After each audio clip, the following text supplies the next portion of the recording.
북한 최고의 미녀 배우 우인희가 수천 명의 군중 앞에 묶여 있습니다. 그리고 그 맨 앞줄에는 공포에 질린 그녀의 남편이 강제로 앉혀져 있었습니다. 무자비한 총성과 함께 김정일의 비밀 연인이었던 그녀는 피투성이가 되어 쓰러졌습니다. 도대체 왜 지도자는 자신이 사랑했던 여인을 이토록 잔인하게 죽여야 했을까요? 그녀가 김정일의 침실, 깊숙한 사생활과 절대 알아서는 안 될 비밀을 너무 많이 알고 있었기 때문입니다. 결국 그녀는 입막음을 위해 남편이 보는 앞에서 처참하게 제거당했습니다. 차가운 시신이 되어 쓰러지기 전 그녀는 북한 땅에서 가장 눈부시게 빛나는 보석이었습니다. 이 슬픈 운명의 시계바늘을 그녀가 태어난 시절로 되돌려 봅니다. 우인은 1940년경 예로부터 미인이 많기로 유명한 개성에서 태어났다고 전해집니다. 정확한 출생 기록은 그녀가 역사에서 지워질 때 함께 사라졌지만 탈북자들의 증언을 좁혀보면 그녀는 어린 시절부터 눈에 띄게 아름다운 외모를 가지고 있었다고 합니다. 전쟁의 폐허 속에서도 그녀의 미모는 진흙 속의 진주처럼 빛났습니다. 그녀는 1950년대 후반 평양 연극영화대학을 거쳐 조선예술영화 촬영소에 입문하며 배우로서의 첫 발을 내디뎠습니다. 당시 북한 영화계는 세대교체의 바람이 불고 있었습니다. 혁명 1세대 배우들이 퇴장하고 새로운 얼굴들이 필요했던 시점이었습니다. 우인희는 등장과 동시에 그 빈자리를 완벽하게 메웠습니다. 그녀의 외모는 당시 북한 사회에서 선호하던 전형적인 미인상과는 조금 달랐습니다. 둥글고 푸근한 인상이 주를 이루던 시절, 우인희는 뚜렷한 이목구비와 서구적인 세련미, 그러면서도 동양적인 우아함과 고전미를 동시에 갖춘 마스크를 가지고 있었습니다. 무엇보다 그녀에게는 사람을 끌어당기는 묘한 매력, 화면을 장악하는 압도적인 아우라가 있었습니다. 그녀의 이름을 전 북한 주민들에게 각인시킨 작품은 1959년 개봉한 영화이었습니다. 춘향전은 남과 북을 통틀어 수없이 리메이크된 고전 중의 고전이지만 우인희가 연기한 성춘향은 그 중에서도 단연 독보적이었습니다. 그녀가 옥중에서 몽룡을 그리며 눈물 흘리는 장면이 스크린에 비칠 때면 극장 안은 온통 훌쩍이는 소리로 가득 찼다고 합니다. 그녀는 순수함과 절개를 지닌 고전적인 여인상뿐만 아니라 사랑 앞에서는 당차고 열정적인 신여성의 모습까지 완벽하게 소화해냈습니다. 이 영화 한편으로 우인희는 단숨에 국민배우의 반열에 올랐습니다.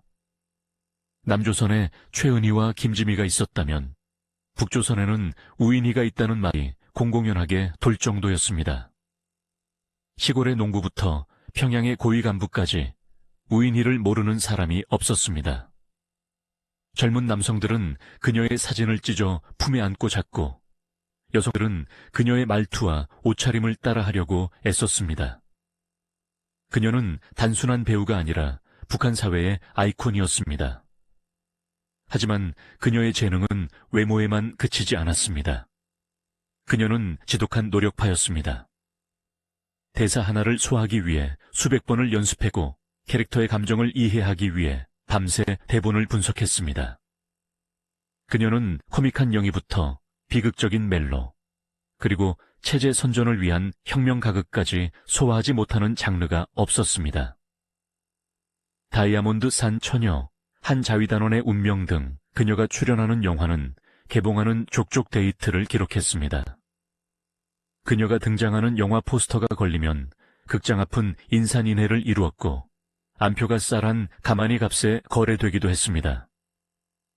1960년대 중반, 우인희는 배우로서 누릴 수 있는 모든 영광을 손에 쥐었습니다. 그녀는 북한 최고의 훈장인 인민배우 칭호를 수여받았습니다. 당시 20대 후반에서 30대 초반의 젊은 나이에 이런 연계를 아는 것은 극히 이례적인 일이었습니다. 그녀는 명실상부한 북한 영화계의 여왕이었습니다. 그리고 그녀의 곁에는 또 한 명의 천재가 있었습니다. 바로 그녀의 남편이자 유명 영화 감독이었던 유호선이었습니다. 유호선은 1960년대 북한 영화계를 이끌던 대표적인 감독 중 한 명이었습니다. 그는 세련된 연출 감각과 뛰어난 스토리텔링 능력으로 김일성과 김정일의 신임을 받고 있었습니다. 당대 최고의 여배우와 최고의 감독의 만남. 두 사람의 결혼은 북한 예술계 최고의 화제였습니다. 그들은 겉으로 보기에 완벽한 부부였습니다. 함께 영화를 찍고 시상식에 나란히 참석하며 평양의 최고급 아파트에서 호화로운 생활을 누렸습니다. 두 사람은 북한 체제가 선전하고 싶어하는 행복한 사회주의 가정의 표본과도 같았습니다. 하지만 빛이 강하면 그림자도 짙은 법입니다. 우인희의 인기가 하늘을 찌를수록 그녀를 향한 위험한 시선도 함께 자라나고 있었습니다. 그녀의 아름다움은 스크린 너머의 관객들뿐만 아니라 북한이라는 거대한 무대를 연출하고 있던 단 한 사람, 절대 권력자 김정일의 눈길까지 사로잡고 말았습니다. 영화에 미쳐 있었고 미인에 약했던 김정일에게 우인희는 자신의 영화적 이상향을 실현해줄 뮤즈이자 반드시 소유하고 싶은 전리품처럼 보였을지도 모릅니다. 1970년대로 접어들며 김정일은 본격적으로 우인희에게 접근하기 시작했습니다. 처음에는 영화 제작에 대한 지도와 격려라는 명목이었습니다. 김정일은 우인희를 불러 연기 지도를 하거나 그녀가 출연하는 영화의 시사회에 참석해 아낌없는 찬사를 보냈습니다. 최고 지도자의 후계자가 보내는 관심은 배우에게 있어 더할 나위 없는 영광이었습니다. 우인희 역시 처음에는 이를 예술가로서의 자부심으로 받아들였을 것입니다. 하지만 권력자의 호의에는 반드시 대가가 따르는 법입니다. 그 관심은 점차 사적인 영역으로 침범해 들어오기 시작했습니다. 우인희는 김정일이 주최하는 비밀연회, 이른바 측근 파티의 단골 초대 손님이 되었습니다. 평양의 밤, 고위 간부들만이 모이는 은밀한 공간에서 우인희는 김정일의 옆자리를 지켰습니다. 남편이 있는 유부녀였지만 북한에서 장군님의 부름을 거절할 수 있는 사람은 아무도 없었습니다. 남편 유호선 감독조차 아내가 밤마다 최고 권력자의 파티에 불려가는 것을 알고 있었지만 침묵할 수밖에 없었습니다. 그것이 북한이라는 사회의 생존 법칙이었으니까요.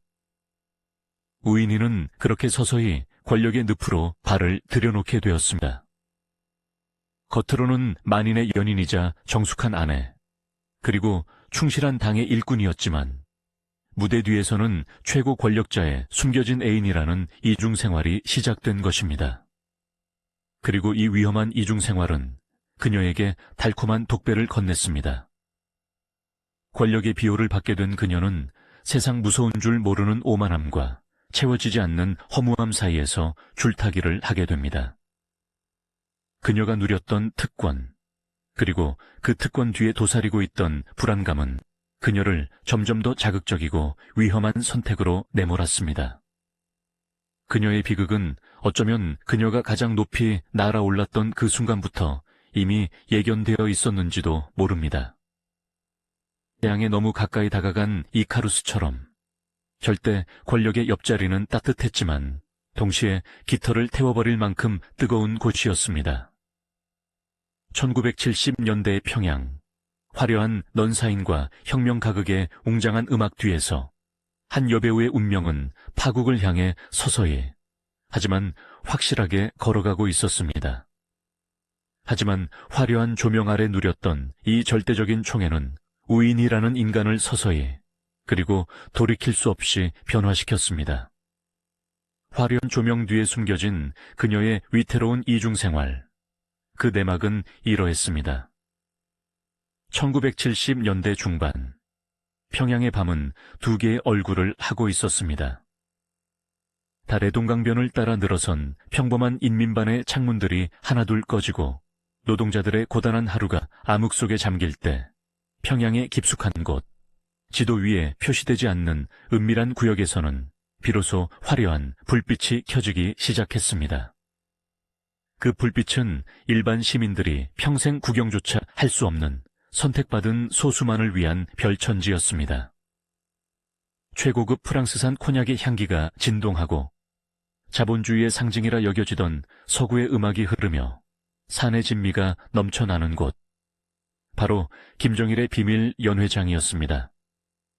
그리고 그 연회장의 가장 빛나는 보석, 밤의 여왕은 단연 우인희였습니다. 김정일과 우인희의 관계는 단순한 권력자와 여배우의 스캔들 그 이상이었습니다. 당시 김정일은 후계자로서의 입지를 굳히기 위해 당 중앙이라는 호칭으로 불리며 문화예술계를 완전히 장악하고 있었습니다. 그에게 영화는 단순한 취미가 아니라 자신의 정치적 감각을 과시하고 인민들을 교화시키는 통치 수단이었습니다. 그런 김정일에게 우인희는 자신의 예술적 영감을 스크린 위에 구현해줄 완벽한 페르소나였습니다. 김정일은 우인희의 연기를 볼 때마다 조선 영화의 보배라며 극찬을 아끼지 않았고 그녀가 원하는 것이라면 무엇이든 들어주었습니다. 우인희에게 주어진 특권은 상상을 초월했습니다. 당시 북한은 철저한 배급 사회였지만 우인희의 집에는 쌀과 고기는 물론이고 귤, 바나나, 파인애플 같은 열대 과일들이 상자째 배달되었습니다. 그녀가 입는 옷감은 일본 조총련을 통해 들어온 최고급 비단과 양복지였고 그녀가 사용하는 화장품은 프랑스 파리에서 공수된 것들이었습니다. 평양 시내를 질주하는 그녀의 자가용 벤츠는 권력의 상징이나 다름없었습니다. 교통보안원들은 우인희의 차가 지나가면 신호를 멈추고 거수경례를 붙였습니다. 그녀는 법 위에 군림하는 존재였습니다. 이러한 절대적인 총애는 우인희라는 인간을 서서히 그리고 돌이킬 수 없이 변화시켰습니다. 무대 위에서 그녀는 혁명 정신으로 무장한 강인한 여성을 연기했지만 무대 뒤에 그녀는 자본주의적 허영과 특권 의식에 깊이 물들어갔습니다. 그녀는 자신이 누리는 이 모든 부귀 영화가 자신의 재능에 대한 정당한 대가라고 믿었습니다. 아니, 믿고 싶었을 것입니다. 하지만 그녀의 내면 깊은 곳에는 언제나 채워지지 않는 거대한 공허함이 자리 잡고 있었습니다. 그것은 자유의 부재에서 오는 갈증이었습니다. 그녀는 김정일 여자였지만 동시에 김정일의 소유물이었습니다. 그녀가 누리는 모든 것은 김정일의 기분에 따라 하루아침에 사라질 수 있는 신기루와 같았습니다. 남편 유호선이 있었지만 그는 이미 남편으로서의 권위를 상실한 지 오래였습니다. 아내가 최고 권력자의 파티에 불려나가 새벽에 들어와도 그는 아무런 말도 할 수 없었습니다. 그저 묵묵히 문을 열어주고 술 냄새와 낯선 향수 냄새가 벤 아내의 등을 바라보며 참담함을 삼켜야 했을 것입니다. 우인혜 역시 남편을 볼 때마다 죄책감보다는 연민과 경멸이 뒤섞인 복잡한 감정을 느꼈을 것입니다. 정상적인 부부관계는 이미 파탄난 상태였고 가정은 껍데기만 남은 차가운 공간이 되어버렸습니다. 이 숨막히는 황금 세장 속에서 우인희는 탈출구를 찾기 시작했습니다. 그것은 바로 위험한 일탈, 즉 또 다른 사랑이었습니다. 절대 권력자에게 종속된 삶이 아닌 자신이 주도하고 자신이 선택한 관계에서 오는 짜릿함과 위로를 갈구했던 것입니다. 김정일이 주는 사랑이 일방적인 소유욕에 가까웠다면 그녀는 인간 대 인간으로서의 따뜻한 교감 혹은 억눌린 욕망을 분출할 대상을 찾았습니다. 그리고 그녀의 눈에 들어온 대상은 당시 북한 사회에서 독특한 위치를 차지하고 있던 제1교포 귀국자들이었습니다. 1960년대부터 진행된 제1동포 북송 사업을 통해 북한으로 건너온 귀국자들은 북한 사회에서 돈주 역할을 하고 있었습니다. 그들은 일본에 있는 친척들로부터 엔화를 송금받거나 물자를 지원받아 북한 일반 주민들과는 비교도 안 되는 풍요로운 생활을 누렸습니다. 그들에게는 세련된 매너와 자유분방한 사고방식, 그리고 무엇보다 북한 남자들에게서는 느낄 수 없는 이국적인 매력이 있었습니다. 우인희는 그들과 어울리며 잠시나마 권력의 압박을 잊고 자유를 맛보았습니다. 그녀의 이러한 사생활은 공공연한 비밀이었습니다. 하지만 감히 누구도 그녀를 고발할 수 없었습니다. 그녀의 뒤에는 지도자 동지가 버티고 있었으니까요. 보위부조차 그녀의 행적을 보고하는 것을 꺼릴 정도였습니다. 그녀는 자신이 성역 안에 있다고 착각했습니다. 김정일이 자신을 버리지 않는 한 세상의 그 어떤 법도 도덕도 자신을 심판할 수 없으리라 믿었습니다. 그 오만함이 그녀의 눈을 가렸고 다가오는 파멸의 그림자를 보지 못하게 만들었습니다. 1970년대 후반으로 갈수록 그녀의 일탈은 더욱 대담해졌습니다.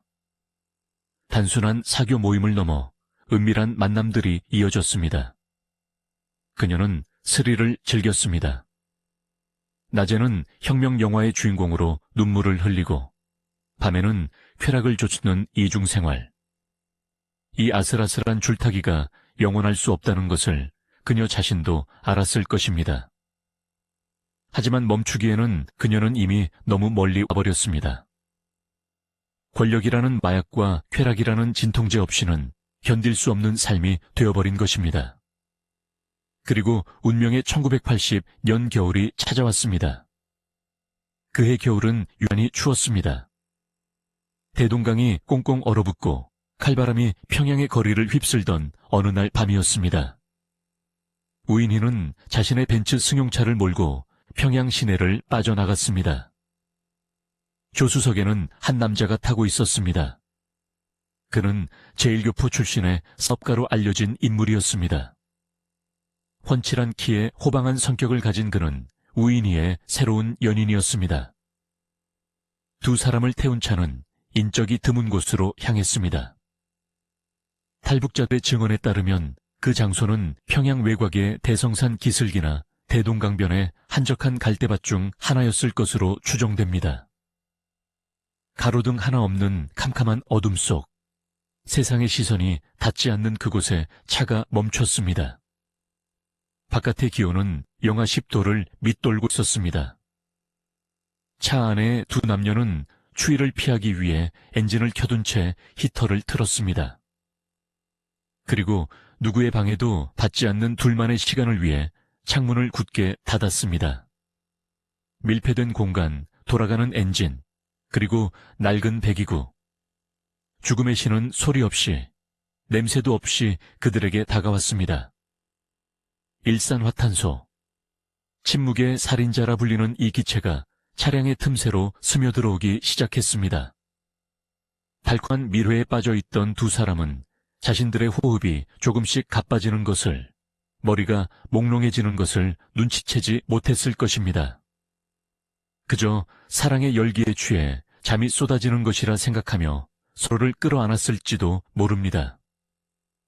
그렇게 그들은 깊은, 다시는 깨어날 수 없는 잠 속으로 빠져들었습니다.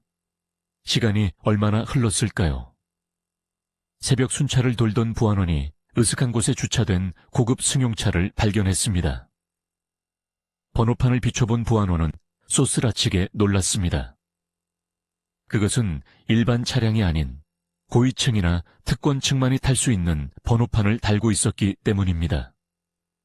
조심스럽게 다가가 차 안을 들여다본 보안원의 눈에 충격적인 장면이 들어왔습니다. 남녀가 뒤엉킨 채 의식을 잃고 쓰러져 있는 모습. 보안원은 급히 차 문을 열었지만 쏟아져 나온 것은 매캐한 배기가스 냄새뿐이었습니다. 남자는 이미 숨이 끊어진 상태였습니다. 차가운 시체로 변해버린 그의 얼굴은 창백하게 굳어 있었습니다. 하지만 여자는 아직 미세하게 숨을 쉬고 있었습니다. 보안원들은 즉시 상부에 보고하고 여자를 평양의 병원으로 긴급 이송했습니다. 응급실 조명이 켜지고 의료진이 달려들었습니다. 산소호흡기가 씌워지고 긴박한 응급처치가 이어졌습니다.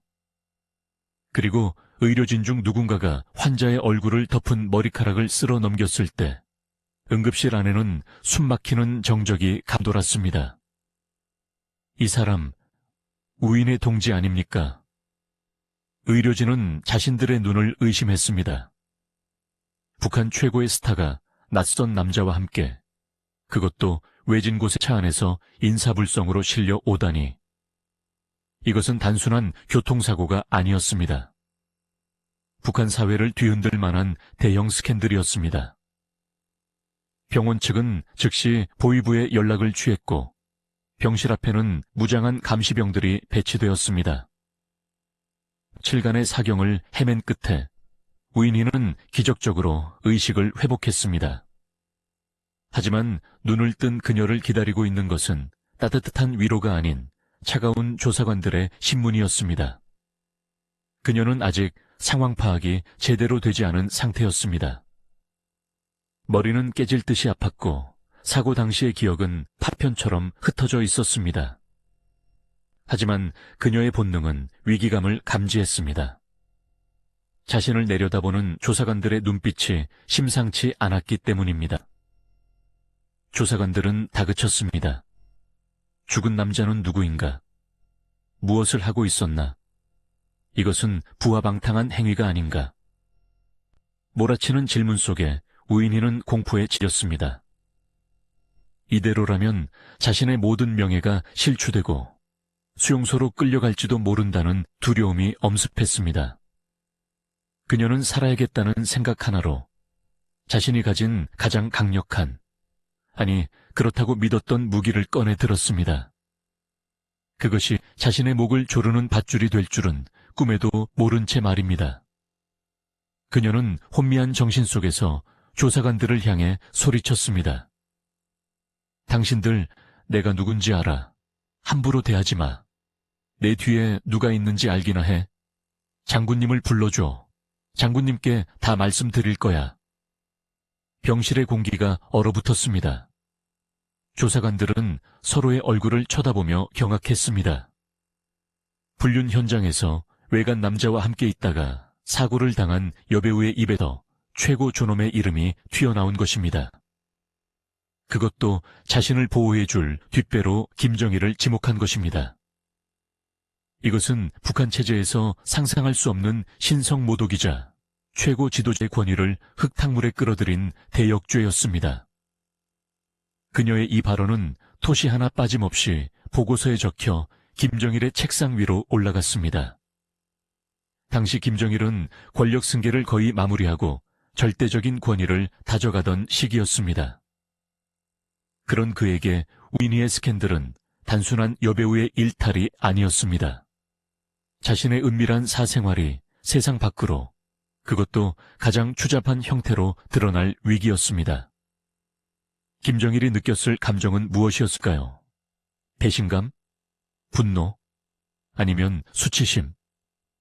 아마도 그 모든 감정이 뒤섞인 경노였을 것입니다. 자신이 그토록 아끼고 키워주었던 여자가 다른 남자와 노란하다 사고를 친 것도 모자라 자신의 이름을 팔아 위기를 모면하려 했다는 사실은 김정일의 자존심을 건드렸습니다. 게다가 이 소문이 평양 시내에 퍼지기라도 한다면 지도자 동지의 도덕성에 치명타가 될 수도 있었습니다.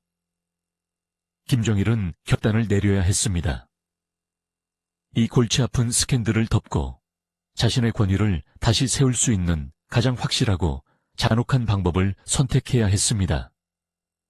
그는 빨간 펜을 들어보고서 위에 서명했습니다. 그것은 우인희에 대한 구명 요청을 거부하는 서명이 아니었습니다. 그녀를 북한 사회에서 그리고 역사에서 영원히 삭제하라는 처형 명령서였습니다. 사랑은 권력 앞에서 무력했고 한때의 총애는 사리로 바뀌었습니다. 우인희는 병실에서 퇴원하자마자 보위부 요원들에게 연행되었습니다. 그녀는 아마도 자신이 김정일에게 불려가서 꾸지람을 듣거나 잠시 자숙의 시간을 가질 것이라고 생각했을지도 모릅니다. 설마 나를 죽이기야 하겠어? 우리가 함께한 세월이 얼만데. 그녀는 마지막 순간까지도 김정일의 사랑을 믿었을지 모릅니다. 하지만 그녀가 실려간 곳은 김정일의 집무실이 아닌 차가운 독방이었습니다. 그곳에서 그녀는 며칠 동안 어떤 취조를 받았는지, 어떤 공포에 떨었는지 아무도 알지 못합니다. 다만 확실한 것은 그녀가 자신의 운명을 직감했을 때 느꼈을 절망감이 죽음보다 더 깊었으리라는 점입니다. 평양의 화려한 파티장과 안락한 침실은 이제 영원히 돌아갈 수 없는 과거가 되었습니다. 1980년의 겨울밤, 차 안에서 시작된 비극은 이제 1981 연의 처형장으로 향하고 있었습니다. 김정일은 단순히 그녀를 죽이는 것으로 끝내려 하지 않았습니다. 그는 우인희라는 존재를 통해 북한의 모든 예술인에게, 아니 전 인민에게 잊을 수 없는 공포를 심어주기로 마음먹었습니다. 그것은 본보기였습니다. 내 눈밖에 나면, 내 권위에 도전하면 천하의 우인희도 목숨을 부지할 수 없다는 메시지를 전하기 위한 거대한 쇼가 기획되었습니다. 강건종합군관학교의 운동장이 정리되고 6,000명의 관객을 위한 자리가 마련되었습니다. 우인희의 마지막 무대는 화려한 조명도, 아름다운 음악도 없는 피비린내, 나는 사형장이 될 예정이었습니다. 그녀의 인생 이 막은 이렇게 허무하고도 끔찍하게 막을 내릴 준비를 하고 있었습니다. 우리는 흔히 권력과 명예를 가진 자들의 삶을 동경합니다. 하지만 우인희의 삶은 그 화려함의 이면이 얼마나 위태롭고 부서지기 쉬운지를 보여줍니다. 그녀가 벤츠 안에서 느꼈을 마지막 쾌락과 병실에서 깨어나 내뱉은 한마디의 실조. 그것은 인간의 어리석음이라기보다는 비정상적인 체제가 만들어낸 뒤틀린 욕망의 결과물 아니었을까요? 1980 연 겨울밤, 차 안에서 시작된 비극은 이제 돌이킬 수 없는 파국을 향해 치닫고 있었습니다. 운명의 시간을은 1981 년 3월, 잔혹했던 그날의 처형장을 가리키고 있었습니다. 드디어 운명의 1981 년 3월, 평양의 새벽 공기는 마치 죽음의 예고처럼 무겁고 습했습니다. 아직 동이 트기도 전 평양 시내 곳곳의 예술인 거주구역에는 비상 소집을 알리는 날카로운 사이렌 소리가 울려 퍼졌습니다. 조선예술영화 촬영소, 평양연극영화대학, 조선작가동맹 등 북한의 문화예술계를 지탱하던 기관의 모든 성은 열애 없이 지정된 장소로 집결하라는 명령이 떨어졌습니다. 그들은 영문도 모른 채 트럭과 버스에 짐짝처럼 실려 어디론가 이동했습니다. 차창 밖으로 스쳐 지나가는 풍경이 점점 낯설고 황량해질수록 차 안에 탄 사람들의 불안감은 공포로 바뀌어 갔습니다. 그들이 도착한 곳은 평양시 순안구역에 위치한 강건종합군관학교였습니다. 그곳은 평소 군관들을 양성하는 교육기관이었지만 북한 주민들에게는 공개 처형장으로 더 악명 높은 곳이었습니다. 연병장에는 이미 수천 명의 사람이 도열해 있었습니다.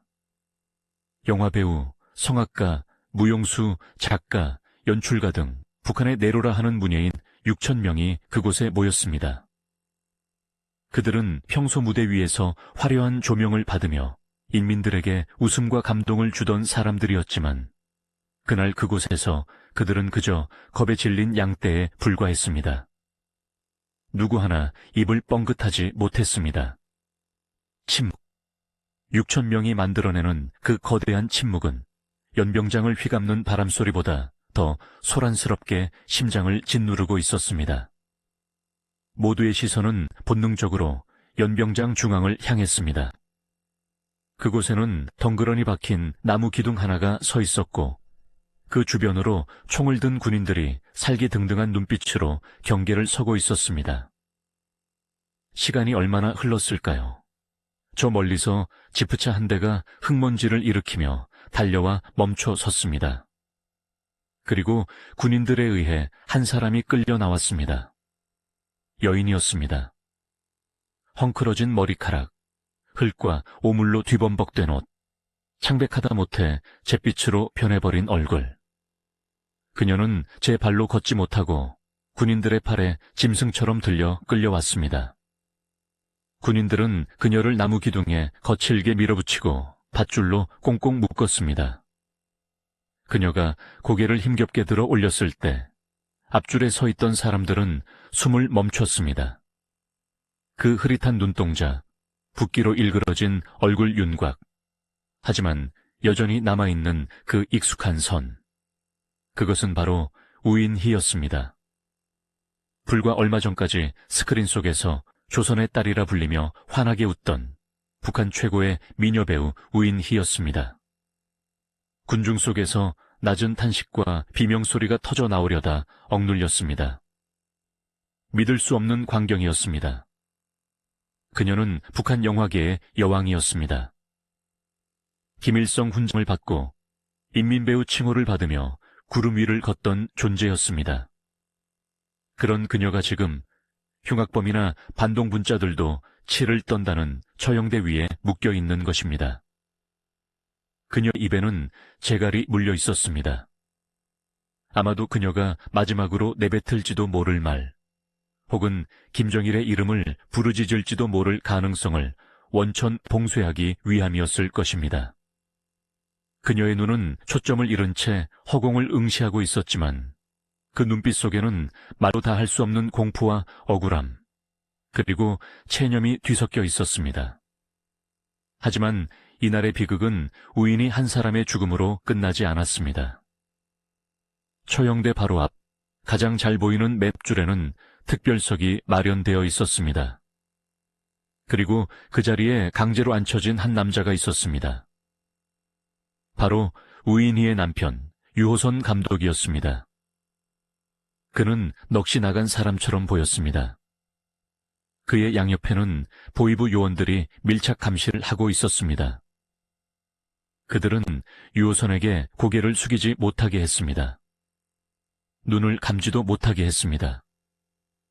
내 아내가 어떻게 죽는지, 네가 방조한 죄의 대가가 무엇인지 똑똑히 지켜보라는 잔인한 고문이었습니다. 사랑했던 아내, 한때는 예술적 동지였던 여인의 처참한 최후를 일열에서 관람해야 하는 남편의 심정은 이미 죽은 것과 다름없었을 것입니다. 찬바람이 쌩하고 불어와 묶여있는 우인희의 머리카락을 흩날렸습니다. 이윽고 단상에 오른 집행관이 마이크를 잡았습니다. 그의 목소리는 확성기를 타고 연병장 전체에 쩌렁쩌렁하게 울려 퍼졌습니다. 우인희는 조선노동당과 혁명의 배려를 배신하고 자본주의적 날라리 풍조에 물들어 부화방탕한 생활을 일삼았다. 신성한 사회주의 도덕을 유린하고 당의 권위를 훼손한 반동분자 우인희를 인민의 이름으로 처단한다. 죄목은 부화방탕죄였습니다.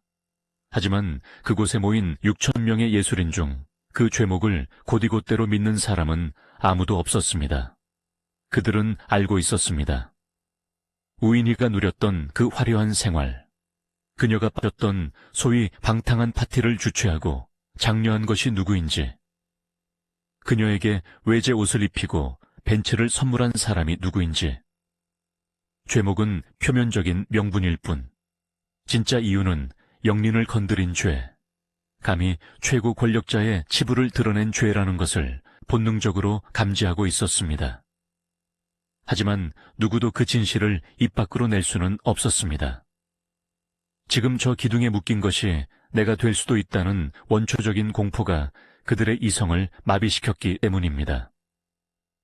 판결문 낭독이 끝나자 사격 명령이 떨어졌습니다.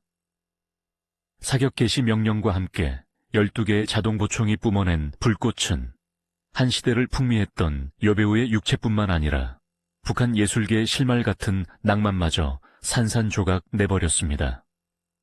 보통의 공개 처형이라면 3발 정도의 총성으로 끝났겠지만 이날은 달랐습니다. 12명의 사수가 들고 있던 무기는 단발 소총이 아닌 자동 보총이었습니다. 그들은 탄창이 뜰 때까지 난사했습니다. 수백 발의 총탄이 빗발쳤습니다. 화약 연기가 자욱하게 피어올라 시야를 가렸고 비릿한 피냄새가 바람을 타고 6천 명의 코끝으로 스며들었습니다. 그것은 사형 집행이라기보다는 파괴에 가까웠습니다. 김정일은 우인희라는 존재를 물리적으로 소멸시키기를 원했습니다. 그녀의 아름다웠던 얼굴, 사람들을 홀렸던 그 몸매를 총탄으로 지식여 다시는 알아볼 수 없게 만들란 무언의 지시가 있었던 것입니다. 총성이 멈추고 연기가 서서히 거쳤을 때 기둥에 묶여있던 형체는 이미 인간의 모습이 아니었습니다. 밧줄이 끊어져 너덜거리고 붉은 혈흔만이 낭자한 그 처참한 광경을 목격한 앞줄의 여배우들은 비명을 지르며 기절했고 남자들은 구역질을 참으며 고개를 돌렸습니다. 남편 유호선은 그 자리에서 실신했습니다. 그러나 집행은 거기서 멈추지 않았습니다. 군인들은 넝마가 된 시신을 거적에 대충 말아 짐짝처럼 트럭에 던져 넣었습니다. 장례 절차도 가족에게 인계하는 과정도 없었습니다. 그녀는 쓰레기처럼 처리되어 어디론가 사라졌습니다. 화려했던 은막의 여왕이 맞이한 최후치고는 너무나도 비현실적이고 허무한 결말이었습니다. 집행관은 다시 마이크를 잡았습니다. 그리고 아직 공포에 떨고 있는 6천 명의 문예인을 향해 서슬 퍼런 경고를 날렸습니다. 동무들, 똑똑히 보았는가? 이것이 당을 배신하고 타락한 자의 말로다. 누구든 그가 아무리 인민배우라 할지라도 당의 신임을 저버리면 이 꼴을 면치 못할 것이다. 오늘의 이 총소리를 심장에 새겨라. 그것은 단순한 훈시가 아니었습니다. 그것은 영혼에 대한 사형 선고였습니다. 그 자리에 모인 예술인들은 깨달았습니다. 자신들이 누리는 인기, 부, 명예, 그 모든 것이 사실은 신기루에 불과하다는 것을. 자신들은 예술가가 아니라 권력자가 기르는 새장 속의 새일 뿐이며 언제든 주인의 기분에 따라 목이 비틀어질 수 있는 존재라는 것을 뼈저리게 실감했습니다. 우인희의 죽음은 북한 예술계의 낭만과 자유가 완전히 끝났음을 알리는 조종이었습니다. 처형이 끝나고 사람들은 뿔뿔이 흩어졌습니다. 돌아오는 버스 안은 갈 때보다 더 무거운 침묵에 잠겼습니다. 그들은 서로의 눈을 마주치는 것조차 두려워했습니다. 내가 본 것을 남이 알까봐, 남이 본 것을 내가 안다는 사실이 두려워 모두 입을 닫았습니다. 그날 평양의 예술인들은 집으로 돌아가 며칠을 알아누웠다고 합니다. 환청처럼 들리는 총소리와 우인희의 마지막 모습이 악몽처럼 그들을 괴롭혔습니다. 하지만 공포는 여기서 끝이 아니었습니다. 우인희의 육체는 사라졌지만 그녀의 흔적은 아직 곳곳에 남아 있었습니다.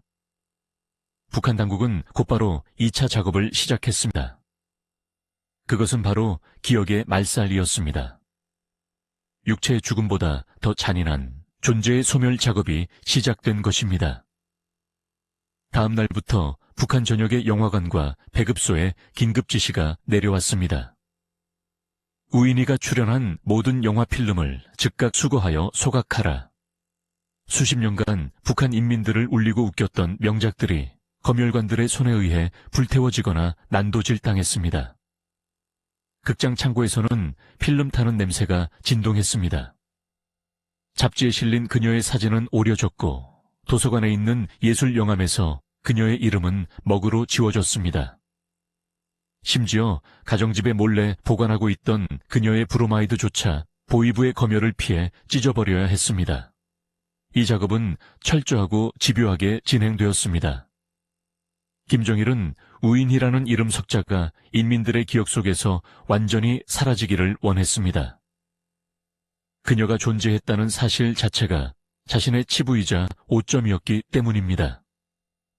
영화에서 춘향이가 불렀던 사랑의 노래도, 다이아몬드 산 처녀에서 보여주었던 그 청순한 미소도 모두 금기시되었습니다. 사람들은 술자리에서조차 우인희 이야기를 꺼내지 못했습니다. 우인희 이야기하면 쥐도 새도 모르게 잡혀간다는 소문이 평양 밖에 파다하게 퍼졌기 때문입니다. 이러한 공포 분위기 속에서 김정일은 또 다른 기괴한 작업을 지시했습니다. 바로 대체 작업이었습니다. 우인희는 죽었지만 그녀가 출연했던 영화들은 여전히 당의 중요한 자산이었습니다. 김정일은 우인희의 흔적을 지우면서도 그 영화들을 다시 상영하고 싶어 했습니다. 그래서 내려진 지시가 바로 우인희의 얼굴을 도려내고 다른 배우의 얼굴을 입혀라는 것이었습니다. 이 작업은 당시의 기술로는 매우 어렵고 조잡한 수준이었습니다. 편집 기사들은 밤을 새워가며 필름 한 컷 한 컷을 긁어내고 그 위에 비슷한 체형을 가진 신인 배우의 얼굴을 촬영하여 합성했습니다. 롱숏은 대역 배우를 써서 다시 찍고 클로즈업 장면은 교묘하게 편집하거나 삭제했습니다. 이렇게 해서 탄생한 영화들은 그야말로 괴작이었습니다. 몸은 우인희인데 얼굴은 다른 사람이고 목소리는 또 다른 성우가 더빙한 기이한 영화들이 만들어졌습니다. 관객들은 혼란스러웠습니다. 분명히 줄거리와 배경은 익숙한 영화인데 주인공의 얼굴이 미묘하게 어색하고 낯설었기 때문입니다. 하지만 극장에 앉아있는 그 누구도 저거 우인희 아냐? 라고 묻지 못했습니다. 저 장면 좀 이상한데? 라고 수군거리는 것조차 금기시되었습니다. 인민들은 화면 속의 부조리함을 보면서도 그것을 당연한 것으로 받아들이도록 훈련받았습니다. 우인희가 사라진 자리에 강제로 끼워 맞춰진 낯선 얼굴들을 보며 사람들은 침묵 속에서 체제의 잔혹함을 다시 한번 확인했을 뿐입니다. 그렇게 1년이 지나고 2년이 지났습니다. 북한의 새로운 세대들은 우인희가 누구인지 알지 못하게 되었습니다. 기성세대들은 입을 다물었고 기록은 사라졌습니다. 그녀는 마치 신기루처럼 처음부터 없었던 사람인 양 역사 속으로 가라앉았습니다. 남은 것은 오직 그날 강건군관학교에 있었던 6,000명의 머릿속에 박힌 트라우마, 그리고 바람결에 떠도는 흉흉한 소문뿐이었습니다. 하지만 역설적이게도 권력의 그토록 필사적인 노력은 실패로 돌아갔습니다. 기록은 지울 수 있어도 사람의 기억과 입은 완전히 막을 수 없었기 때문입니다. 그날의 총소리를 들었던 사람들, 그녀의 영화를 보며 가슴 설렜던 사람들은 아주 은밀하게 이불 속에서 혹은 목숨을 걸고 탈북하여 자유의 땅에서 그녀의 이야기를 전했습니다. 북조선에 진짜 미인이 있었지. 우인이라고 비참하게 갔어. 그 속삭임들이 모여 전설이 되었고 오늘날 우리가 그녀의 이름을 다시 부를 수 있게 된 것입니다. 총성은 멈췄지만 비극은 산자들의 몫으로 남겨졌습니다. 우인희가 형장의 이슬로 사라진 후 남겨진 사람들의 삶은 어떻게 무너져 내렸을까요? 우인희의 육체가 강건종합군관학교의 차가운 흙바닥 위에서 산산조각 나던 그 순간 그곳에 있던 또 다른 한 사람의 영혼도 함께 부서졌습니다. 바로 그녀의 남편 유호선 감독이었습니다. 총성이 멈추고 연가 거친 뒤 보위부 요원들은 넋이 나간 유호선을 일으켜 세웠습니다. 그는 울부짖지도 저항하지도 못했습니다. 너무나 거대한 공포와 충격은 인간의 감정 회로를 마비시켜버리는 법입니다. 그는 마치 영혼이 빠져나간 허수아비처럼 요원들의 손에 이끌려 어디론가 실려갔습니다. 그가 다시 세상의 모습을 드러낸 곳은 화려한 영화 촬영소도 평양의 고급 아파트도 아니었습니다. 그곳은 평양 외곽의 한 화력발전소 보일러실이었습니다. 북한에서 혁명화 교육기라 불리는 처벌. 그것은 육체노동을 통해 사상적 때를 벗겨낸다는 명목에 가해지는 가혹한 강제 노역이었습니다. 불과 며칠 전까지만 해도 레디, 액션을 외치며 수많은 스태프와 배우들을 지휘하던 당대 최고의 영화 감독이 이제는 시커먼 석탄 가루를 뒤집어 쓴 채 하루 종일 삽질을 해야 하는 신세로 전락한 것입니다. 유호선의 삶은 말 그대로 생지옥이었습니다.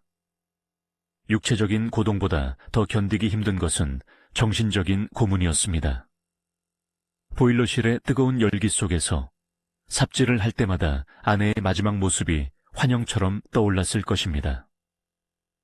밧줄에 묶인 채 공포에 질려있던 눈동자, 무자비하게 뿜어지던 총구의 불꽃, 그리고 처참하게 훼손된 육체. 그 악몽은 밤낮을 가리지 않고 그를 괴롭혔습니다. 동료들은 그를 피했습니다. 한때 그에게 배역을 따내기 위해 아첨하던 배우들도, 그를 형님이라 부르며 따르던 스태프들도 그를 보면 마치 전염병 환자를 대하듯 고개를 돌리고 도망쳤습니다. 반동분자의 남편, 아내 단속 하나 못한 못난 사내, 그에게 쏟아지는 시선은 경멸 아니면 두려움뿐이었습니다. 그는 우인희가 처형당한 이유가 부하방탕죄라는 것을 알았지만 동시에 그것이 전부는 아니라는 것도 알았을 것입니다. 아내가 밤마다 불려갔던 곳, 아내가 받아왔던 그 화려한 선물들의 출처를 그가 모를 리 없었습니다. 하지만 그는 침묵해야 했습니다. 입을 여는 순간 자신뿐만 아니라 남은 가족들마저 그 처형대의 이슬로 사라질 것을 알았기 때문입니다. 억울함을 호소할 수도 아내를 그리워할 수 없는 철저한 고립. 유호선은 그렇게 서서히 말라 죽어갔습니다. 천재적인 연출 감각을 지녔던 예술가의 손은 거친 노동으로 굳은 살이 박였고 예리했던 눈빛은 초점을 잃고 흐릿해졌습니다. 그는 살아있으나 죽은 자였습니다. 유호선의 몰락은 북한 예술계 전체에 강력한 우인의 쇼크를 불러왔습니다. 우인희가 사라진 조선예술영화 촬영소의 분위기는 마치 초상집과도 같았습니다. 촬영장에는 무거운 정막만이 감돌았습니다. 배우들은 카메라 앞에 서는 것을 두려워하기 시작했습니다. 너무 튀면 죽는다. 장군님의 눈에 띄는 것이 축복이 아니라 저주라는 공포가 뼈저리게 각인된 것입니다. 특히 여배우들이 느낀 공포는 상상을 초월했습니다. 우인희는 그들의 롤모델이자 우상이었습니다. 그녀처럼 되고 싶어서 연기를 시작했고 그녀처럼 성공하는 것이 인생의 목표였던 수많은 후배 여배우들에게 그녀의 죽음은 꿈의 붕괴였습니다. 아름다움이 죄가 될 수 있다는 사실, 권력자의 총애가 언제든 독화살이 되어 돌아올 수 있다는 사실은 그녀들을 위축시켰습니다. 배우들은 화려한 옷차림을 피했고 사석에서의 말수를 줄였습니다. 심지어 일부 배우들은 일부러 살을 찌우거나 촌스러운 화장을 하며 자신의 미모를 감추려 했다는 증언까지 있을 정도입니다. 시나리오 작가들 또한 펜을 꺾거나 자기 검열에 늪에 빠졌습니다. 이전까지 북한 영화는 체제 선전물임에도 불구하고 나름의 서정성과 인간적인 매력을 담으려 노력했습니다. 우인희가 주연했던 영화들이 인기 있었던 이유도 딱딱한 이념 속에 숨쉬는 인간미가 있었기 때문입니다. 하지만 우인희 사건 이후 창작의 자유는 완전히 말살되었습니다. 작가들은 등장인물의 대사 한 줄, 지문 하나를 쓸 때마다 이것이 혹시라도 심기를 거스르지는 않을까를 고민해야 했습니다. 결국 영화는 점점 더 경직되고 도식적인 선전물로 변질되어 갔습니다. 오로지 김일성 가문을 찬양하고 당에 대한 충성만을 강요하는 내용으로 채워졌습니다. 배우들의 연기는 과장되고 부자연스러워졌습니다. 진심을 담아 연기했다가 자칫 부르주아 날라리 풍조로 몰릴까 두려워 로봇처럼 딱딱하게 대사를 읊는 것이 안전한 생존 방식이 되었기 때문입니다. 우인희라는 별이 지면서 북한 영화계의 황금기도 함께 저물어버린 것입니다. 한편 평양의 어둠 속에서는 여전히 우인희의 이름이 유령처럼 떠돌았습니다. 공식적인 매체에서는 그녀의 이름이 완전히 삭제되었지만 사람들의 입을 막을 수는 없었습니다. 장마당 구석에서 불 꺼진 방 안에서 사람들은 소공어렸습니다. 그 소식 들었어? 우인희가 임신한 상태로 죽었다던데. 아니야. 김정일의 아이를 낳고 나서 버림받은 거래. 사실은 죽지 않고 어디 수용소로 끌려가서 얼굴을 다 뜯어고치고 살고 있다더라. 확인되지 않은 루머들이 꼬리에 꼬리를 물고 퍼져나갔습니다. 이 루머들은 단순한 가십거리가 아니었습니다. 그것은 억압된 사회에서 인민들이 진실에 다가서고자 하는 본능적인 몸부림이었습니다. 사람들은 우인희의 비극을 통해 김정일이라는 지도자의 이중성과 도덕적 타락을 엿보았습니다. 겉으로는 인민의 어버이를 자처하지만 뒤로는 자신의 욕망을 위해 인민을 처참하게 짓밟는 권력자의 민낯. 우인희 사건은 북한 주민들에게 체제에 대한 보이지 않는 균열을 일으킨 사건이기도 했습니다. 시간은 흘러 1980년대 중반이 되었습니다. 우인희가 처형된 지 몇 년이 지났지만 북한 영화계에는 여전히 그녀를 대체할 만한 스타가 나타나지 않았습니다. 김정일은 조바심을 냈습니다. 자신의 업적을 선전할 새로운 뮤즈가 필요했습니다. 그는 수많은 신인 배우를 발굴하고 키워보려 했지만 우인희가 가진 그 압도적인 카리스마와 연기력을 따라갈 제목은 없었습니다. 그러던 중 김정일의 시선은 밖으로 향했습니다. 북한 내부에서 찾을 수 없다면 외부에서 데려오면 된다는 끔찍한 발상. 바로 1978년에 일어난 그리고 우인희 사건과 묘하게 겹쳐지는 또 하나의 충격적인 사건, 최은희 신상옥 납치 사건의 그림자가 더욱 짙어지는 시기였습니다.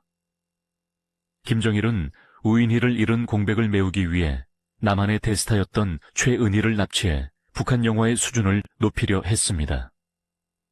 이는 우인희라는 존재가 당시 북한 영화계에서 얼마나 대체 불가능한 위치였는지를 역설적으로 보여주는 증거이기도 합니다.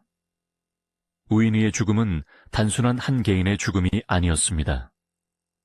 그것은 북한 사회가 가지고 있던 일말의 낭만과 예술적 순수성의 죽음이었습니다. 그날 이후 평양의 밤거리는 더욱 어두워졌고 사람들의 웃음소리는 작아졌으며 스크린 속의 배우들은 생기를 잃은 인형이 되었습니다. 결국 이 모든 사건은 북한 사회가 가졌던 일말의 낭만과 예술적 순수성이 권력에 의해 어떻게 말살되었는지를 보여주는 상징이 되었습니다. 우인희라는 이름은 지워졌지만 그녀가 남긴 유산 아닌 유산, 즉 공포는 어떻게 북한 사회를 지배하게 되었을까요? 그리고 오늘날 우리가 그녀를 다시 기억해야 하는 이유는 무엇일까요? 지워진 역사 복원하기, 그 마지막 여정이 남아 있습니다. 화려했던 음막 뒤에 묻힌 피 묻은 진실은 40여 년이 지난 지금도 여전히 우리에게 서늘한 경고를 보내고 있습니다. 평양의 조선예술 영화 촬영소 제1촬영실. 그곳에는 아무도 들어가지 않는, 아니 들어갈 수 없는 금지된 공간이 있었습니다. 바로 우인희가 사용했던 전용 분장실이었습니다. 주인 잃은 화장대 위에는 그녀가 쓰던 프랑스제 향수병이 반쯤 남은 채 먼지를 뒤집어 쓰고 있었고 벽에 걸린 거울은 더 이상 당대 최고의 미녀를 비추지 못한 채 텅 빈 공기만을 반사하고 있었습니다.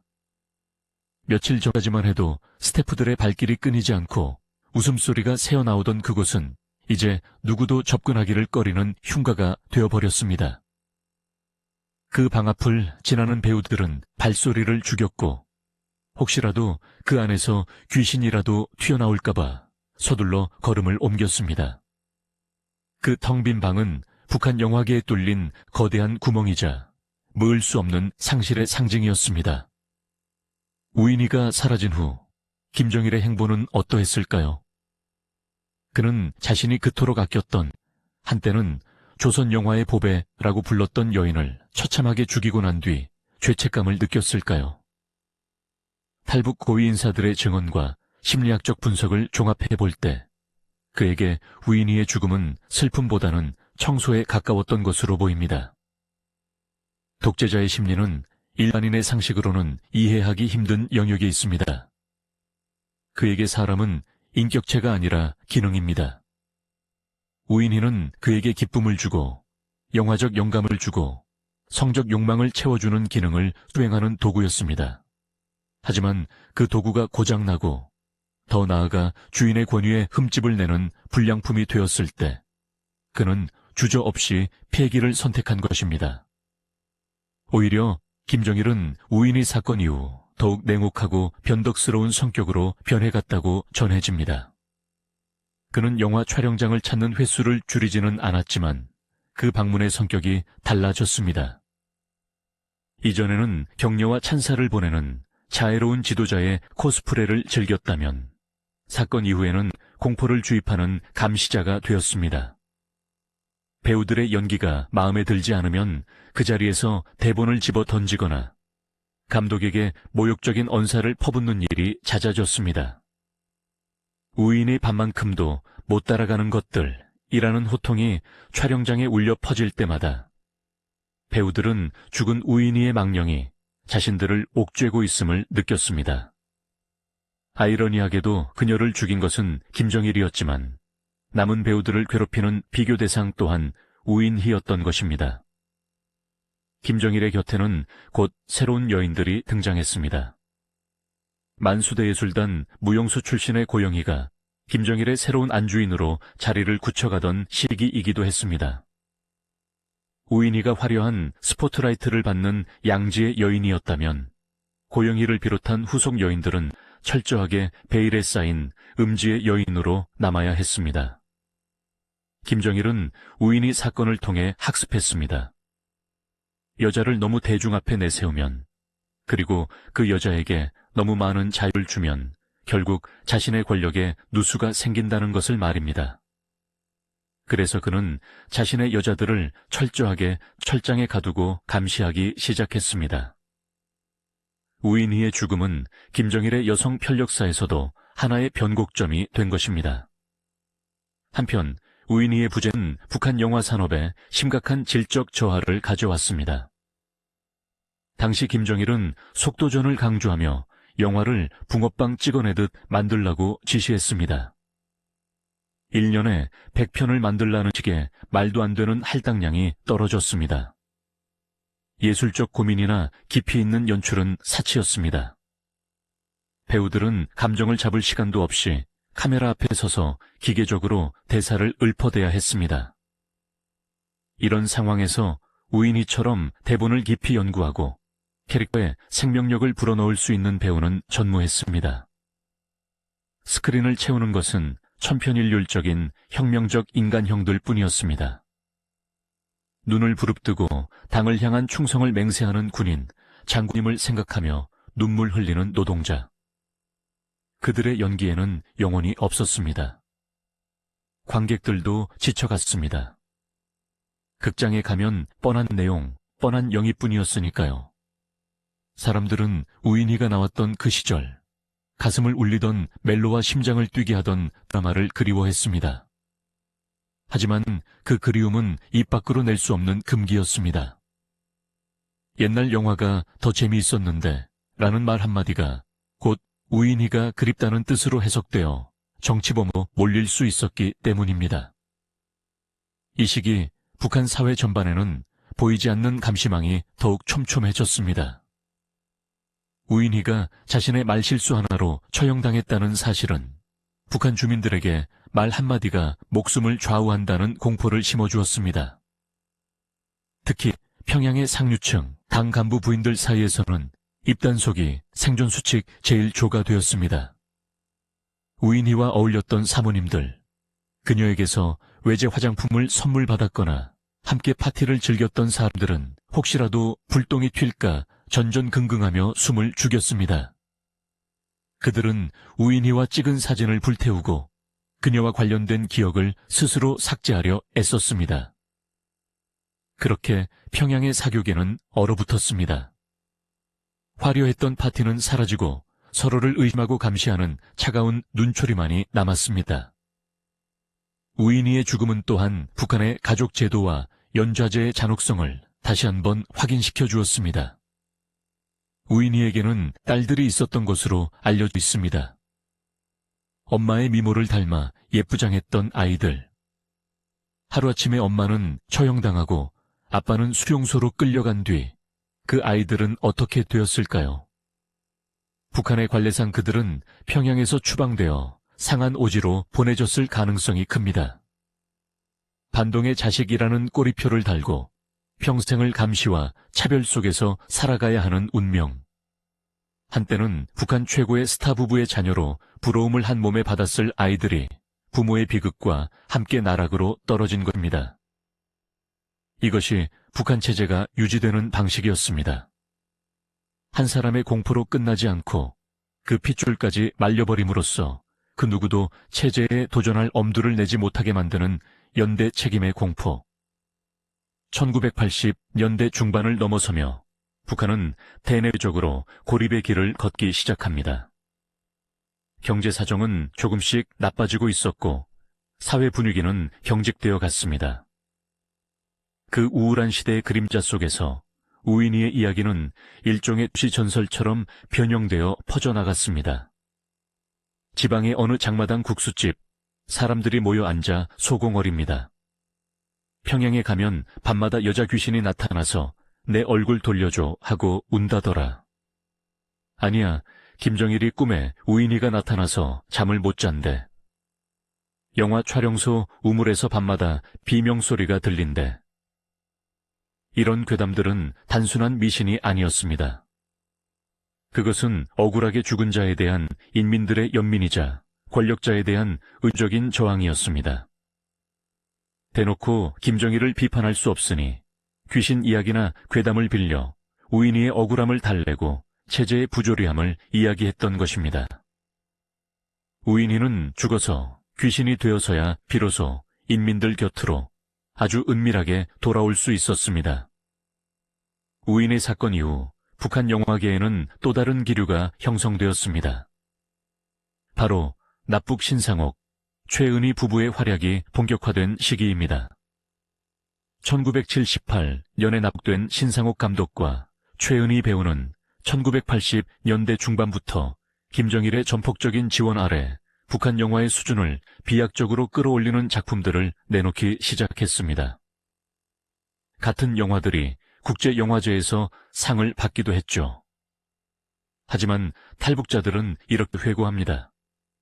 최은희 선생이 연기를 참 잘했지만 북한 사람들에게는 왠지 모를 거리감이 있었어요. 우리에게는 여전히 우인희가 진짜였죠. 최은희 선생의 영화를 보면서도 마음 한구석에서는 우인희가 저 역할을 했으면 어땠을까 상상하곤 했습니다. 김정일은 남한의 스타를 데려와 우인희의 빈자리를 채우려 했지만 인민들의 마음속에 깊이 박힌 우인희 향수까지는 지울 수 없었습니다. 그것은 우인희라는 배우가 가진 고유의 매력 때문이기도 했지만 그녀의 비극적인 죽음이 주는 강렬한 잔상 때문이기도 했습니다. 사람들은 본능적으로 알고 있었습니다. 지금 스크린에 나오는 저 화려한 영화들도 결국은 누군가의 피와 희생 위에 세워진 사상 누각이라는 것을요. 이제 이야기는 우인희가 사라진 지 10년이 지난 1990년대로 넘어갑니다. 북한 사회가 고난의 행군이라는 미증유의 재난을 맞이하면서 우인희의 비극은 또 다른 국면을 맞이하게 됩니다. 배고픔이 일상이 된 그 참혹한 시절, 사람들의 기억 속에서 우인희는 완전히 잊혔을까요? 아니면 굶주림 속에서도 여전히 회자되는 전설로 남았을까요? 그리고 철저하게 은폐되었던 그날의 진실은 어떻게 국경을 넘어 우리에게까지 전해지게 되었을까요? 1990년대 중반, 한반도 북쪽 땅에 짙은 어둠이 깔리기 시작했습니다. 고난의 행군, 수백만 명이 굶어 죽고 배급체계가 붕괴하며 거리에는 꽃제비들이 넘쳐나던 그 참혹한 시기가 도래했습니다. 우인희가 처형된 지 10여 년이 흐른 시점, 북한 사회는 그녀가 살았던 그 화려했던 시절과는 완전히 다른 세상으로 변해 있었습니다. 평양의 논사이는 꺼졌고 영화관은 문을 닫았습니다. 전기가 들어오지 않아 영사기를 돌릴 수 없었기 때문입니다. 사람들은 더 이상 영화를 보며 웃거나 울지 않았습니다. 당장 오늘 저녁 먹을 옥수수죽 한 그릇을 구하는 것이 생의 유일한 목표가 되어버린 절망의 시대였습니다. 하지만 기이하게도 이 극심한 굶주림과 공포 속에서 우인희의 이름은 다시금 사람들의 입에 오르내리기 시작했습니다. 그것은 일종의 슬픈 회상이었습니다. 캄캄한 밤, 땔감이 없어 냉골이 된 방 안에서 가족들이 서로의 천에 의지해 누워있을 때 노인들은 예시하기를 꺼냈습니다. 그때가 좋았지. 입밥에 고깃국은 못 먹어도 배급은 꼬꼬박 나왔는데. 그래, 그때 극장에서 우인이 나오는 영화 볼 때는 참 재미있었는데. 배고픈 사람들에게 우인이의 시대는 배부르던 시절의 상징처럼 기억되었습니다. 그녀의 비극적인 죽음조차 당시에는 충격과 공포였지만 90년대를 살아가는 사람들에게는 묘한 동질감을 불러일으켰습니다. 천하의 우인희도 하루아침에 죽여버리는 놈들인데 우리 같은 백성들 굶겨 죽이는 게 대수겠어. 김정일 정권에 대한 원망과 분노가 쌓여갈수록 그의 손에 희생된 첫 번째 아이콘인 우인희에 대한 이야기는 은밀한 저항의 언어가 되어 퍼져나갔습니다. 그녀는 단순한 가십거리가 아니라 김정일 체제의 잔혹성을 증명하는 역사의 증인으로 부활하고 있었습니다. 이 시기 북한의 예술계 역시 처참하게 무너져 내렸습니다. 김정일이 그토록 아꼈던 조선예술 영화 촬영소의 배우들조차 식량 배급이 끊겨 굶주림에 시달려야 했습니다. 한때 우인희와 어깨를 나란히 했던 동료 배우들이 시장에 나가 옷을 팔고 가재도구를 팔아 연명했습니다.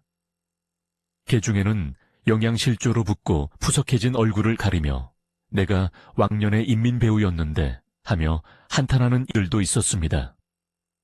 그들은 뼈저리게 느꼈을 것입니다. 우인희가 처형당하던 날, 그 운동장에서 느꼈던 그 서늘한 예감이 틀리지 않았음을.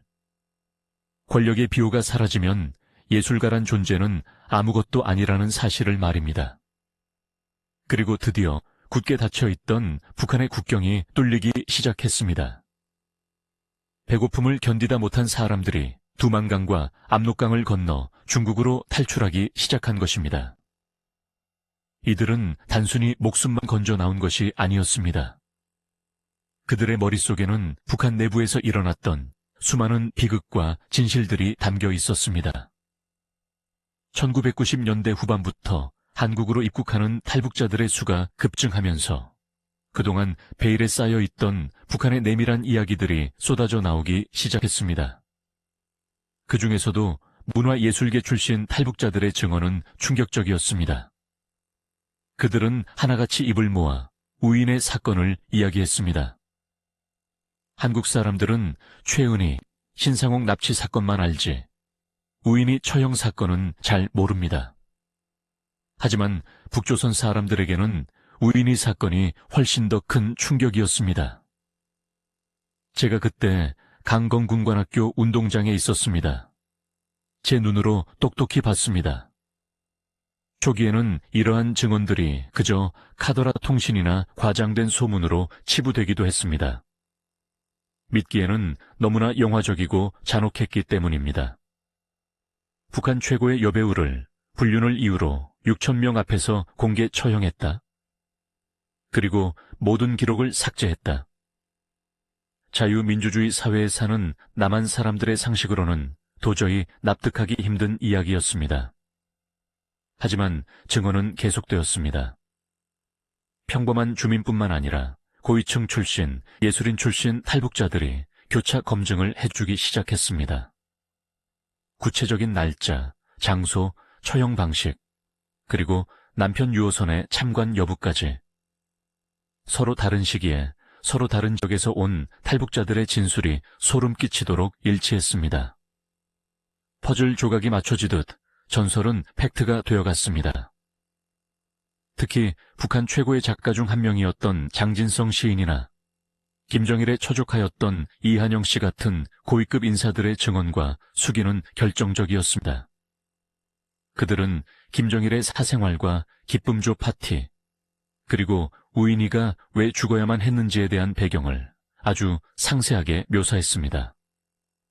그들의 입을 통해 김정일이 우인희를 얼마나 총애했는지, 그리고 그녀가 저지른 말실수가 왜 김정일의 영린을 건드렸는지가 세상에 알려지게 되었습니다. 남한의 언론들도 주목하기 시작했습니다.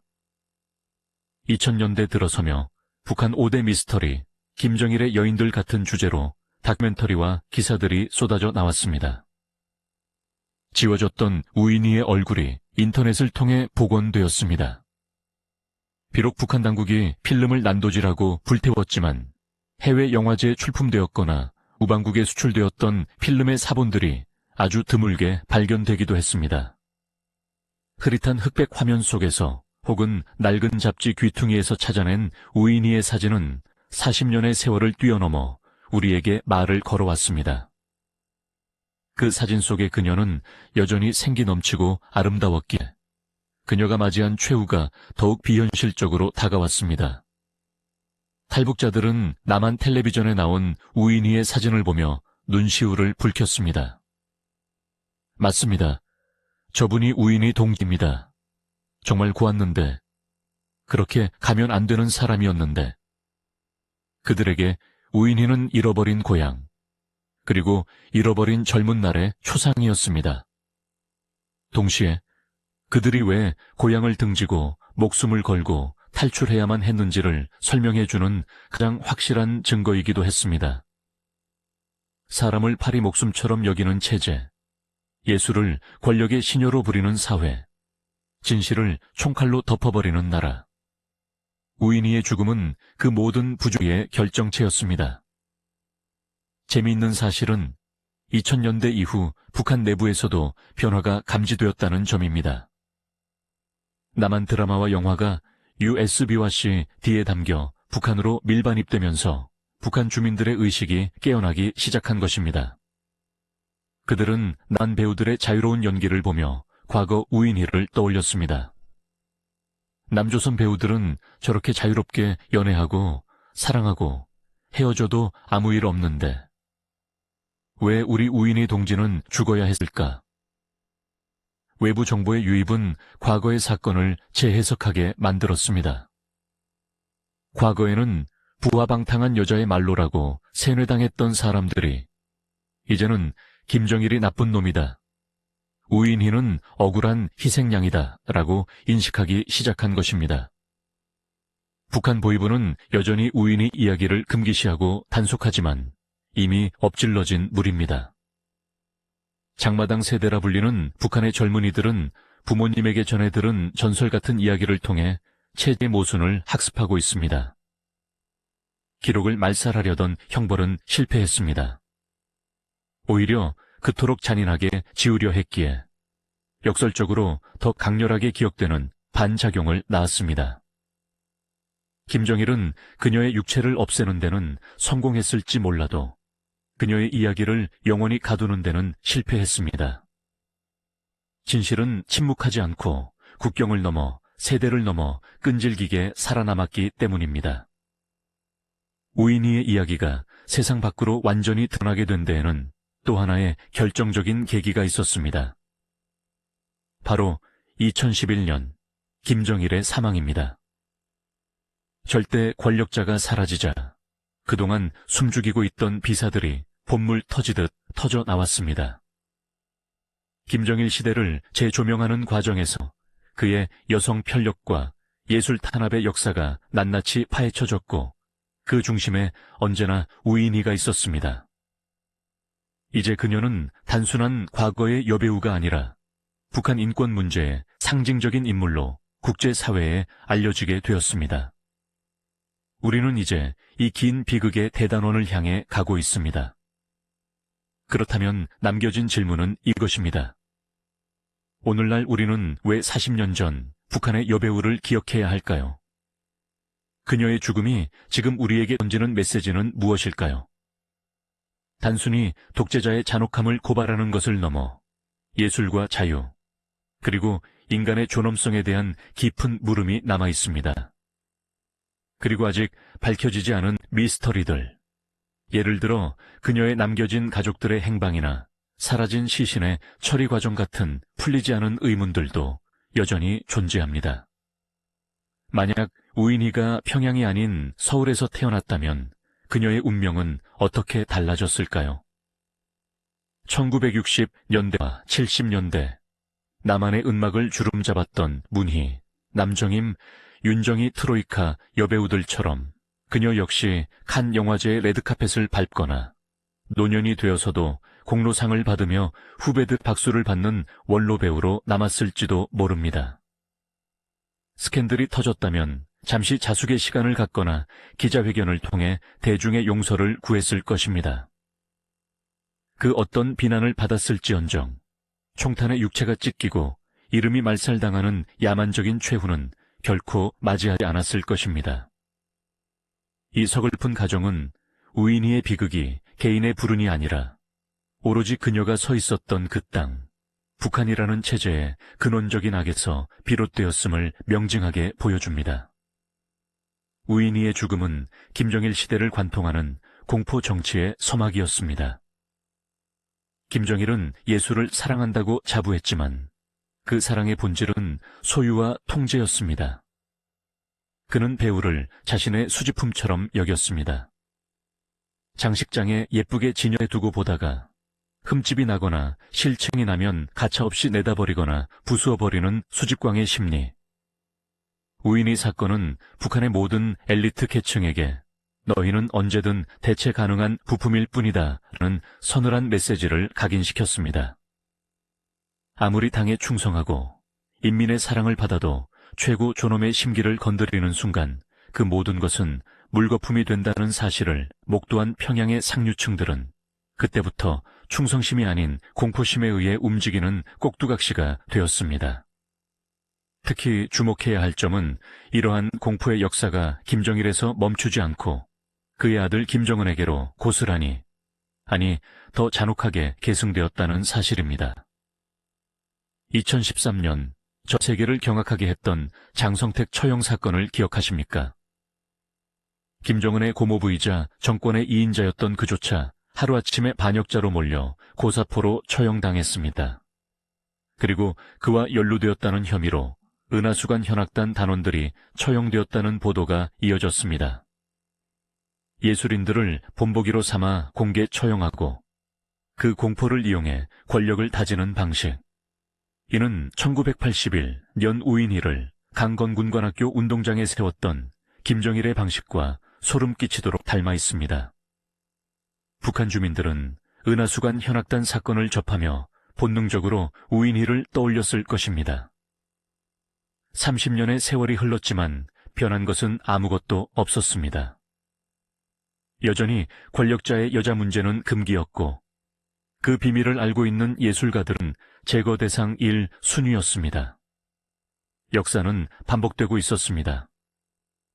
우인희의 피로 물들었던 땅 위에 또 다른 예술가들의 피가 뿌려지는 비극의 악순환. 이것이 바로 북한 체제가 유지되는 끔찍한 동력인 것입니다. 또한 우인희 사건은 북한 인권 문제의 사각지대를 적나라하게 보여줍니다. 우리는 흔히 정치범 수용소나 식량난 같은 보편적인 인권 문제에 주목하지만 북한 특권층, 특히 여성 엘리트들 겪는 인권 유린에 대해서는 상대적으로 둔감한 편입니다. 겉으로 보기에 그들은 벤츠를 타고 외제 옷을 입으며 호의호식하는 것처럼 보입니다. 하지만 그 화려함 이면에는 성착취와 감시, 그리고 생사여탈권을 쥔 권력자에 대한 절대적인 복종이 강요되고 있습니다. 우인희는 그 정점에서 가장 높이 날아올랐다가 가장 비참하게 추락한 상징적인 인물일 뿐, 지금 이 순간에도 평양의 수많은 여성 예술인들이 제2, 제3의 우인희가 되어 불안한 줄타기를 하고 있을지 모릅니다. 우인희가 처형된 후 그녀의 시신은 어떻게 처리되었을까요? 이것은 아직까지 풀리지 않는 미스터리 중 하나입니다. 보통의 경우라면 가족에게 시신을 인계하거나 적어도 매장 위치라도 알려주는 것이 인지상정입니다. 하지만 대역죄인, 그것도 최고 존엄을 모독한 죄인의 시신은 가족에게 돌아가지 못했습니다. 탈북자들의 증언과 북한의 관례를 비추어 볼 때 그녀의 시신은 평양 인근의 야산에 안매장되었거나 화장되어 흔적도 없이 뿌려졌을 가능성이 큽니다. 가족들은 그녀를 추모할 무덤조차 갖지 못했습니다. 남편 유호성과 딸들은 기일이 되어도 갈 곳이 없었습니다. 그저 허공을 향해 혹은 어머니가 좋아했던 꽃 한 송이를 강물에 띄우며 몰래 눈물을 훔치는 것 외에는 할 수 있는 것이 없었을 것입니다. 죽음 이후에 안식조차 허락하지 않는 잔인함. 그녀는 살아서는 감시의 감옥에, 죽어서는 구천을 떠도는 영혼의 감옥에 갇혀버린 셈입니다. 그러나 세상에 영원한 비밀은 없습니다. 김정일이 사망하고 체제가 흔들리면서 우인희의 이야기는 국경을 넘어 세계인들의 가슴을 울리기 시작했습니다. 국제인권단체들은 우인희 사건을 북한 정권의 반인륜적 범죄의 대표적인 사례로 기록하기 시작했습니다. 그녀의 이야기는 단순한 가십을 넘어 국제 권력이 인간의 존엄성을 어떻게 파괴하는지 증언하는 역사적 사료가 되었습니다. 최근에는 인공지능 기술 등을 이용해 우인희의 흐릿한 흑백 사진을 컬러로 복원하려는 시도들도 있었습니다. 복원된 사진 속 그녀의 얼굴은 현대의 미인들과 견주어도 손색이 없을 만큼 세련되고 아름답습니다. 그 생생한 눈동자를 마주할 때마다 우리는 전율을 느낍니다. 이토록 아름답고 재능 넘치는 생명이 권력의 폭력 앞에 속절없이 세우러져 갔다는 사실이 주는 먹먹함 때문입니다. 우인희라는 이름은 북한 지도에서 핏자국처럼 지워졌지만 사람들의 마음속 지도에는 그 어느 때보다 선명하게 각인되었습니다.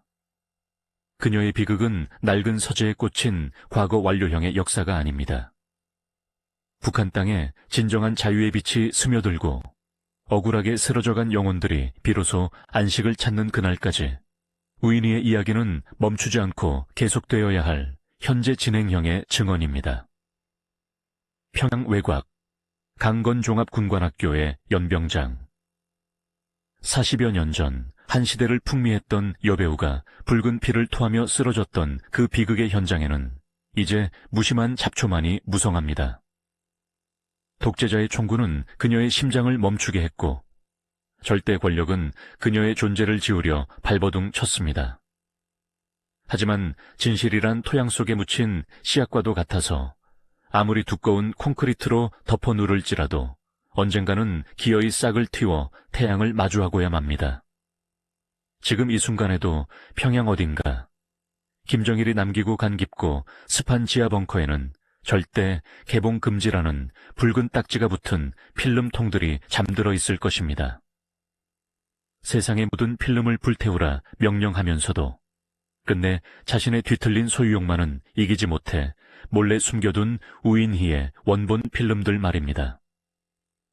차가운 금속 캔 속에 유폐된 1981년의 우인희는 먼지 쌓인 어둠 속에서 숨을 죽인 채 다시 한번 영사기의 빛을 받기를 간절히 기다리고 있습니다. 우리는 벅찬 상상을 해봅니다. 언젠가 북한 땅에 자유의 바람이 불어오고 굳게 닫힌 벙커의 철문이 열리는 그날을 최신 기술로 복원된 스크린 위에서 젊은 날의 우인희가 그토록 아름다웠던 미소로 다시금 우리를 내려다보는 순간을 말입니다. 백발이 성성해진 그녀의 가족들이 그리고 그녀를 기억하는 수많은 관객이 객석을 가득 메울 것입니다. 그때 쏟아질 우레와 같은 박수는 단순한 환호가 아닐 것입니다. 그것은 야만의 시대를 견뎌낸 예술에 대한 경의이자 억울하게 희생된 모든 영혼에게 바치는 역사의 뒤늦은 진홍옥이 될 것입니다. 김정일은 그녀를 죽여 입을 막으려 했지만 역설적이게도 그녀는 죽음으로써 영원히 죽지 않는 불멸의 이야기가 되었습니다. 죄를 지은 것은 사랑을 갈구했던 한 여인이 아니라 사랑마저 통제하고 생명마저 소유하려 했던 비틀린 권력이었음을 이제 우리는 똑똑히 알고 있습니다. 이 긴 이야기의 끝자락에서 우리는 마음속으로나마 그녀를 위한 작은 비석 하나를 세우려 합니다. 차가운 흙바닥이 아닌 따뜻한 기억 속에 세워질 이 비석에는 이렇게 새겨질 것입니다. 여기 시대를 너무 앞서 피었다가 폭풍 후에 꺾인 꽃이 잠들다. 그러나 그 향기는 사라지지 않고 마침내 자유의 바람이 되어 돌아오다. 조선 영화계의 영원한 별, 우인희. 부디 그곳에서는 검열도 삭제도 없는 무대에서 당신이 하고 싶었던 연기, 부르고 싶었던 노래를 마음껏 부르시길 바랍니다. 안녕히 가세요, 우인희 동지. 진실이 어둠을 이기는 그날, 우리는 당신을 다시 만날 것입니다.